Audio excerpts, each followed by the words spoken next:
다시래 다들이 먼저 발로 올라가서 저기 보러 कैंपे लगा है देहरादून ला दीदी मुझे भलो लगे मेहमान दिखे रहे साहिबा। आज हम देहरादून में जुलूस के लिए जा रहा है।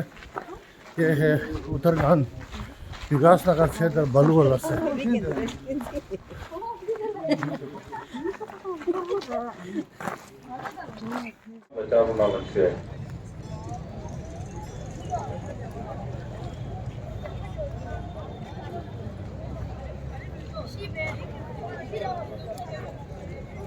यह है देहरादून परेड ग्राउंड जहाँ पर फुटबॉल भी खेला जाता है।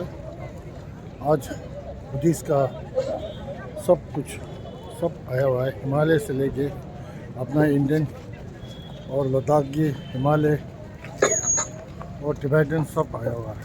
Tibetan national anthem, Chek Nye Som.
अमर रहे, अमर रहे।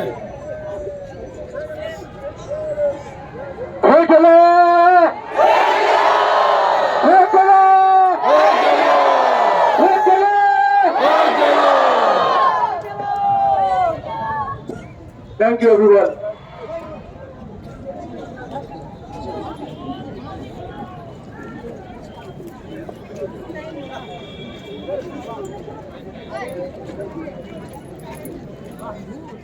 हमारे परम आदरणीय दलाली रामन जी का टॉपिक चल रहा है, इसके विषय में हमारी पीएमओ ऑफिस से भी बात हुई थी। मैंने करस्पॉन्डेंस से शुरू कर दिया है, जो लेटर भेजे हैं जो हमारा मीडिया ये मनगढ़ंत बातें फैला रहा है, इसको तुरंत रोकना होगा हमें। वैसे उसके बाद अभी तक शायद कोई न्यूज आई नहीं है, मीडिया पे चल नहीं रहा है क्योंकि बंद हो चुका है। क्यों भाई चल रहा है या बंद है? तो शायद पीएमओ ऑफिस से कुछ ऑर्डर्स पारित हो गए हैं, लेकिन जिन्होंने भी ये शर्मनाक हरकत करी है उनको इसका दंड मिलना चाहिए। और मैं भारत सरकार से इस मंच के माध्यम से यहाँ आप लोगों के बीच में मैं आप लोगों को वचन देता हूँ कि जब तक भारत सरकार ऐसे नापाक मीडिया कर्मचारियों को हमारे सामने दंडित नहीं करेगी, तब तक ये आंदोलन पूरे हिंदुस्तान में चलता रहेगा। और हम इसको इतना बढ़ा के ले जाएंगे कि मीडिया कर्मी जो कर्मचारी इस तरह के काम करते हैं वो अपनी करतूतों से बाज आए। मैं इस मंच के माध्यम से आक्रोशित इस पूरे समाज की ओर से उनको दंडित करने की प्रक्रिया भारत सरकार को सौंपने का अनुरोध करता हूं और भारत सरकार से अनुरोध करता हूं कि जल्द से जल्द इस पर कार्रवाई करे, जिससे ये हमारा तिब्बती समुदाय स्वतंत्रता रूप से भारत में रह सके और चैन की सांस ले सके। क्योंकि हमारे परम आदरणीय जी का इस साल का शायद नोबेल पुरस्कार भी उन्हें दिया जाना प्रस्तावित है। हमारे मंच के माध्यम से बहुत दिनों से ये संघर्ष किया जा रहा है कि उनको नोबेल पुरस्कार दिया जाए। तो मेरा सभी से निवेदन है कि शांति बना के रखें हिंदुस्तान में। हमें अपने संविधान पर पूरा भरोसा है, हमें न्याय मिलेगा, थोड़ा समय लगेगा। एक बार पूरे परिवार को नमस्कार, धन्यवाद, सभी को मेरा प्रणाम। Thank you.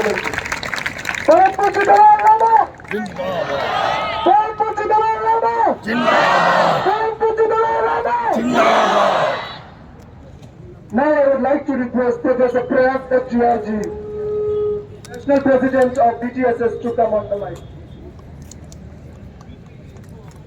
Thank you very यह much. है देहरादून, उत्तराखंड, जय भारत, जय राजधानी तिब्बत। देहरादून में। ये जो मीडिया लोग और कंगीना जो भी जिसने बोला है बुरा शब्द दलाई लामा जी के बारे में, हमारा बुद्धिस्ट का भगवान के बारे में, उसके लिए आज यह रैली सम्मानित किया जाता है। एक तरीके से चाइना का राजनीतिक कार्यक्रम है, प्रोपेगेंडा है कि स्टैंड बाय दलाई लामा, परम पावन दलाई लामा जी के साथ में हम लोग हैं। और कहीं पे भी पूरे देश में जहाँ भी ये कार्यक्रम हो रहे हैं इस तरीके के, हम उन सब का समर्थन करते हैं। जैसा कि हमारे भाई साहब ने अभी कहा कि इस तरह की अप्रोचेज है, सरकार के बारे में कहा कर दी है, तो मुझे बड़ी अच्छी महसूस हुआ, खुशी महसूस हुई कि इस तरह के कार्यक्रम होने चाहिए और इसको तुरंत रोका जाना चाहिए। अगर ये रुक गया है तो बहुत अच्छा है, क्योंकि ये चीन का प्रायोजित कार्यक्रम है, प्रोपेगेंडा है। पूरे विश्व में वो इस तरीके का दलाई लामा जी के अगेंस्ट में ये करना चाह रहा है, क्योंकि वो हमने भी देखा है, सब कुछ देखा है, वो सब गलत है बिल्कुल। उसके बारे में इस तरह की बात करना ही पाप है। उस परम पावन के बारे में इस तरह की बात करना भी एक महापाप है। हम सब आपके साथ हैं और इस घड़ी में और पूरे देश में जहाँ पे भी जरूरत होगी वहाँ पे हम आप लोगों के साथ में रहेंगे।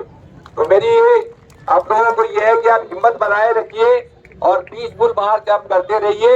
और भारत के जो भी कार्यक्रम होंगे उसमें इस तरीके की बातें हैं, ये तुरंत रुक जाएगा। मुझे उम्मीद है जैसा बताया गया कि रुक गया है और रुकना चाहिए और इमीडिएटली रुकना चाहिए। ये इसको बिल्कुल आगे नहीं बढ़ाना चाहिए।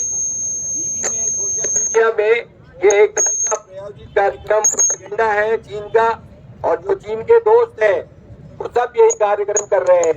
तो हमें उसको कंडम करना है और BTSS भी आप लोगों के साथ में है और आप लोगों के मदद के लिए हम लोग तैयार खड़े हैं। धन्यवाद, नमस्कार। शीश नमन करते हुए और साथ ही में इस महान भारतवर्ष के महान आत्माओं जिन्होंने मानवता के प्रति अपना योगदान दिया, उन सबको नमन करते हुए आज यहाँ उपस्थित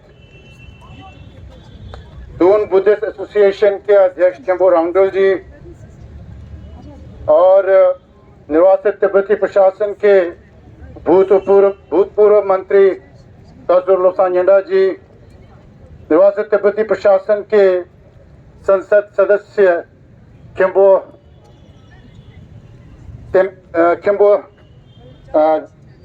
थुते जात्सो जी, और उसी तरह से यहाँ पर भारत तिब्बत सहयोग मंच के प्रोफेसर साहब अनिल चौधरी जी, और मुझे बताया गया कि अभी देहरादून से सटे हुए अनेक क्षेत्रों से हमारे भारतीय बंधुगण, बौद्ध मतावलंबियों से संबंधित कई यहाँ पर उपस्थित हैं इस कार्यक्रम में अपना योगदान देने के लिए। उन सबको और विशेष रूप से यहाँ हमारे संघगण, लामा और दून क्षेत्र में रह रहे जितने भी तिब्बती समुदाय के एक तरह से संगठन है और संस्थाएं हैं, कॉलोनीज है, सबसे यहाँ पर सबके प्रतिनिधि यहाँ पर उपस्थित है। उन सबको मैं सबसे पहले इस कार्यक्रम को आयोजन करने वालों को और इस कार्यक्रम में सम्मिलित होने पर मैं एक तरह से अपना आभार तथा अपना जो है धन्यवाद प्रकट करना चाहूँगा। जैसे कि हम जानते हैं, पिछले कुछ दिनों से एक तरह से अभी मुझसे पहले वक्तागण ने कहा, मैं भी हिंदी चैनलों के न्यूज़ देखता हूं, लेकिन उन हिंदी चैनलों में ज़्यादा मुझे दिखाई नहीं दिया इस न्यूज़ के बारे में। लेकिन मुझे बताया गया कि एक न्यूज़ चैनल है जो NDTV है, उसने इसे पहले प्रकाशित किया और उसी तरह से हिंदुस्तान टाइम्स और टाइम्स ऑफ इंडिया ने भी इस पर एडिटोरियल लिखे। और अब जो है कुछ हद तक एक तरह से अभी जो मीडिया या चैनलों में, न्यूज़ चैनलों में इस पर कोई चर्चा होते मैंने नहीं देखा। लेकिन बहरहाल ये भी बताया जा रहा है कि सोशल मीडिया में कुछ छुटपुट जो है अभी भी इस तरह के कुछ बातें वगैरह है वो लिखने वाले हैं। तो आज हम यहाँ पर सम्मिलित हुए हैं, एकत्रित हुए हैं, एक तरह से अपनी जो भावना, एक तरह से अपनी जो वेदना है उसे प्रकट करने के लिए, उसे दिखाने के लिए कि तिब्बती बौद्ध समुदाय, तिब्बती समुदाय और परम पावन जी के अनुयायी इस विषय पर अपना क्या सोच रखते हैं, इस विषय पर कितना हम आहत हुए हैं, उसे यहाँ पर दर्शाने के लिए, उसे हम प्रकट करने के लिए आज यहाँ पर एकत्रित हुए हैं। जैसे कि ये जो घटना है, जो जहाँ पर परम पावन दलाई लामा जी से मिलने के लिए, एक सार्वजनिक स्थल पर मिलने के लिए कुछ बच्चे और अन्य बहुत सारे लोग आए, वहीं पर परम पावन दलाई लामा जी के साथ उनका इस तरह से उनके गले लगना, इस तरह की जो घटना है उसे तोड़कर मरोड़कर जिस तरह से पेश किया, जिस तरह से दिखाया गया, वह घटना जो है 28 फरवरी को हुआ। ये जो उनके साथ मिलने का जो दिन था वो 28 फरवरी के दिन था। लेकिन सोशल मीडिया में या न्यूज़ चैनलों में ये जो बात है वह लगभग कोई 40 या 41 दिन के बाद आकर निकले। तो इसलिए जहाँ तक मुझे लगता है ये ना तो न्यूज़ है, ये ना तो एक कोई खबर है। खबर होता तो अगले ही दिन निकलना चाहिए था, कम से कम 24 घंटे के अंदर तो निकलना चाहिए था। ये 41 दिन के बाद कहाँ से होके आया है? 41 दिन के बाद किस तरह से पककर, किस तरह से बनकर आया है? इस पर मुझे लगता है कि NDTV वाले, हिंदुस्तान टाइम्स वाले, टाइम्स ऑफ इंडिया वाले, क्योंकि ये बड़े बड़े एक तरह से मीडिया हाउसेज है, इसीलिए मैं नाम ले रहा हूँ। अन्यथा आज की इस घटना पे अपने आप को शोहरत पाने के लिए, अपने आप नाम बनाने के लिए ऐसे कीबोर्ड वॉरियर बैठे रहते हैं, लिखते रहते हैं, उनको हम तवज्जो ज्यादा नहीं देंगे। लेकिन ये जो टीम जो है, विशेष रूप से क्योंकि हम भारतवर्ष में रह रहे हैं, यही पले बड़े हैं, तो एक तरफ से हमें लगता है कि उनके हमारे प्रति जो है दायित्व बनता है।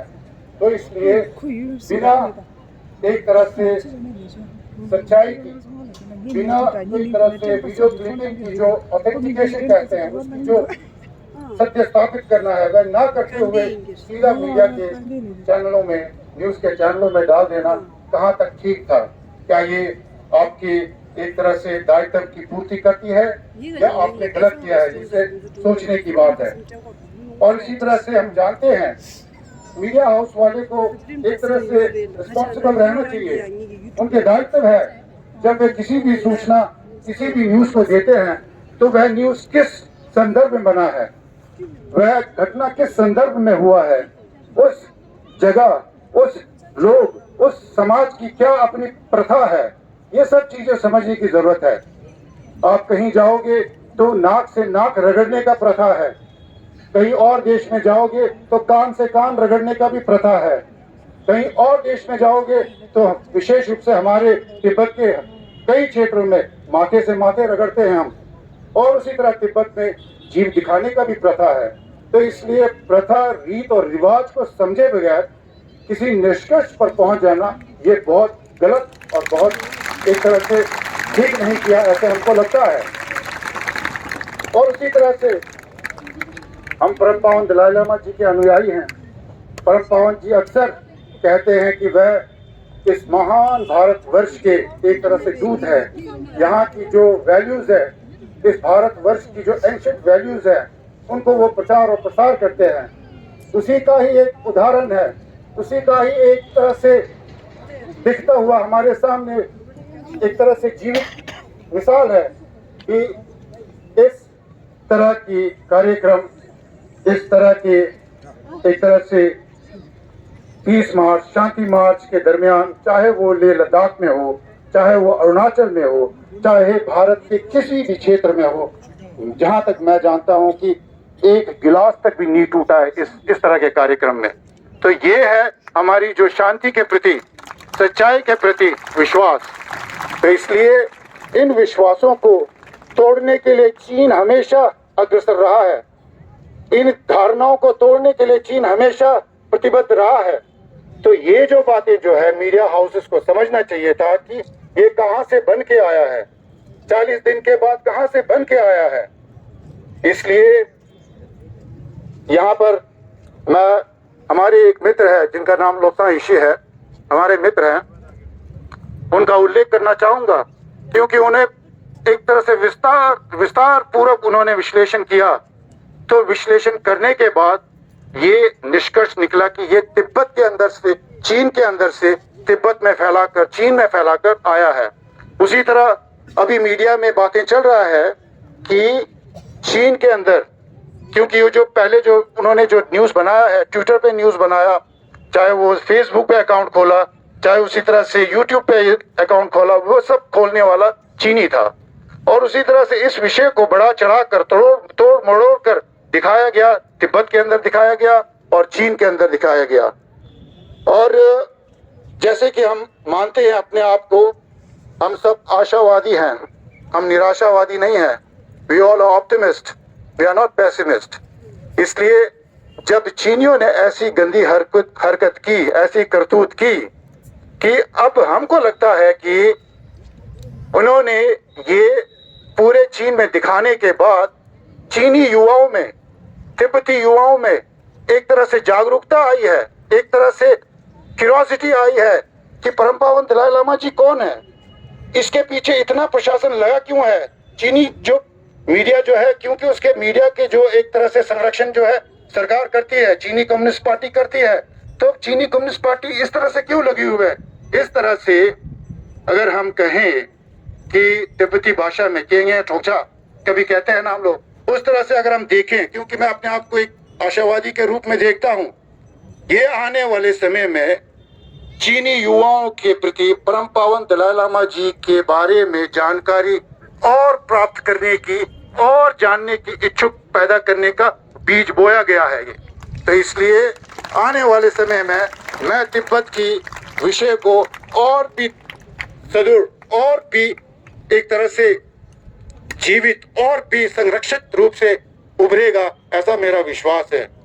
जहाँ तक इन लांछनों, इन तुच्छ बातों का परम पावन जी से सवाल बैठता है, तो परम पावन जी, हम सब मानते हैं इस दुनिया की मोह और माया से परे हैं, उससे ऊपर हैं, इन चीजों से कुछ नहीं फर्क पड़ता उनको।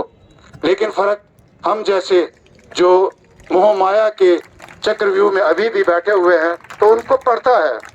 इसलिए आज हम अपने दर्द, आज अपने पीड़ा व्याख्यान करने के लिए यहाँ पर उपस्थित हैं, क्योंकि परम पावन दलाई लामा जी पिछले सन 1959 से लेकर आज तक 2023 भारत में रह रहे हैं, और इस दरमियान में लगभग कोई 53-54 वर्ष में कभी भी इस तरह के लांछन, कभी भी इस तरह की बेतुकी बातें किसी मीडिया वाले ने नहीं की थी।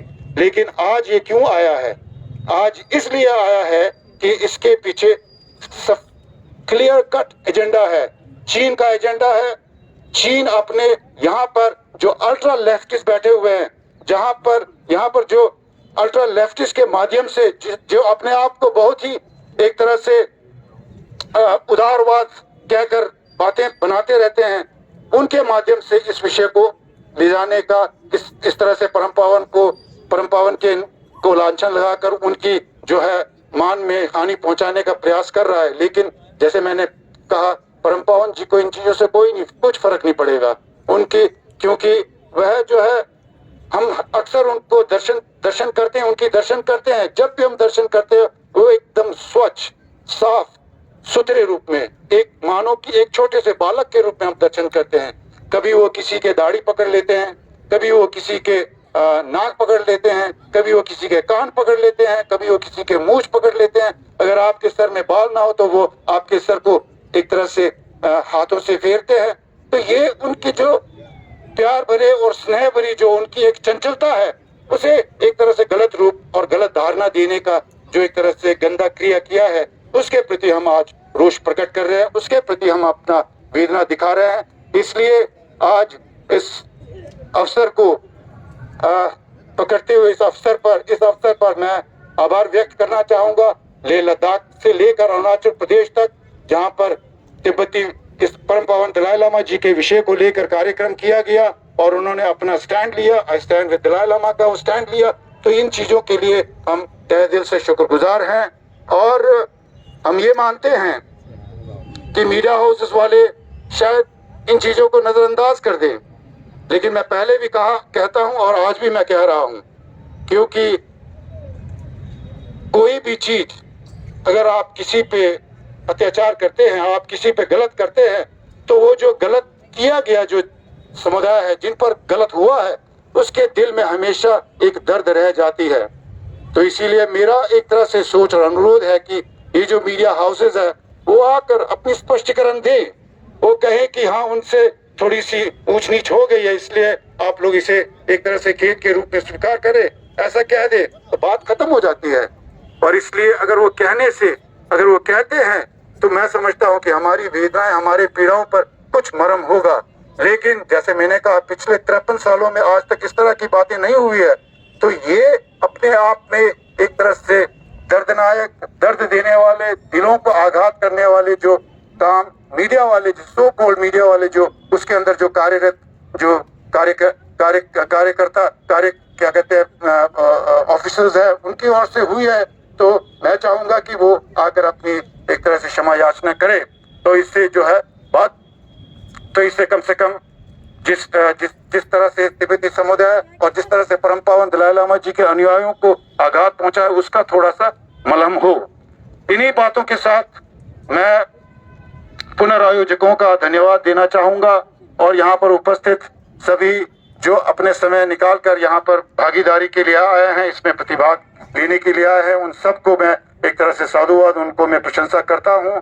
और इन्हीं चंद शब्दों के साथ परम पावन जी की दीर्घायु, परम पावन जी के कुशलता, उनकी जो हेल्थ है उसमें तनिक भी कोई क्षण न हो, इस तरह की कामना करते हुए मैं अपनी बात को यहीं समाप्त करता हूँ। जय भारत, जय तिब्बत, जय गलो।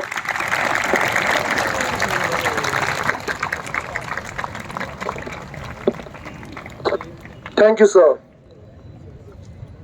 Now I would like to request Suryavanshi ji.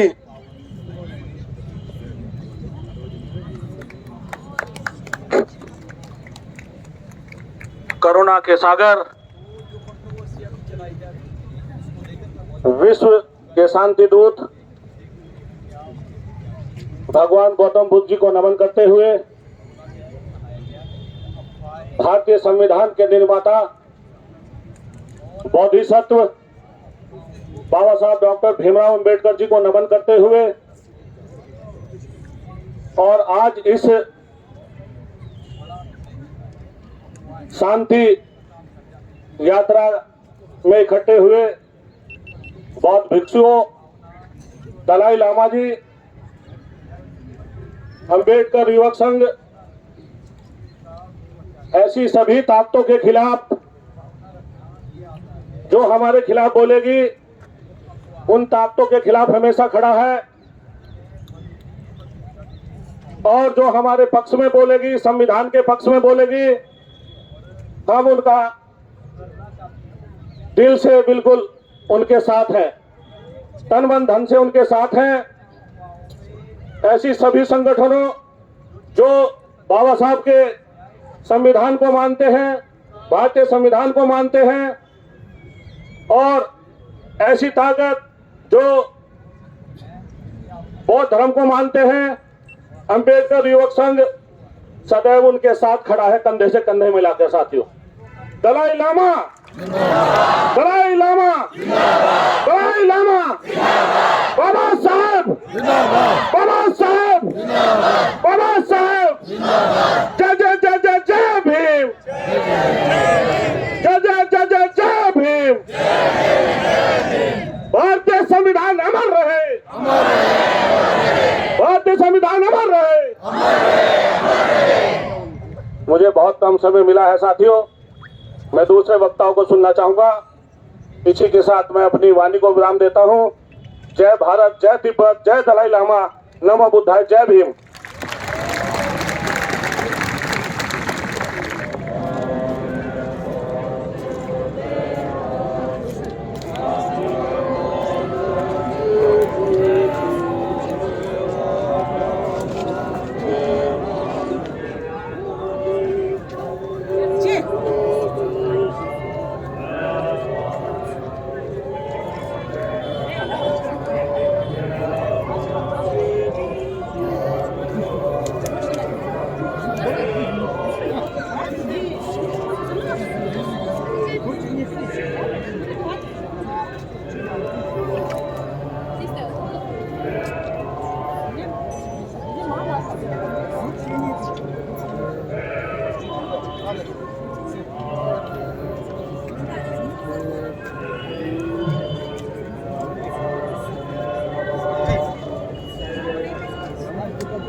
ये जो रैली है पूरा उत्तराखंड का रैली है और यहाँ पर भारत डिपार्टमेंट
Yeah.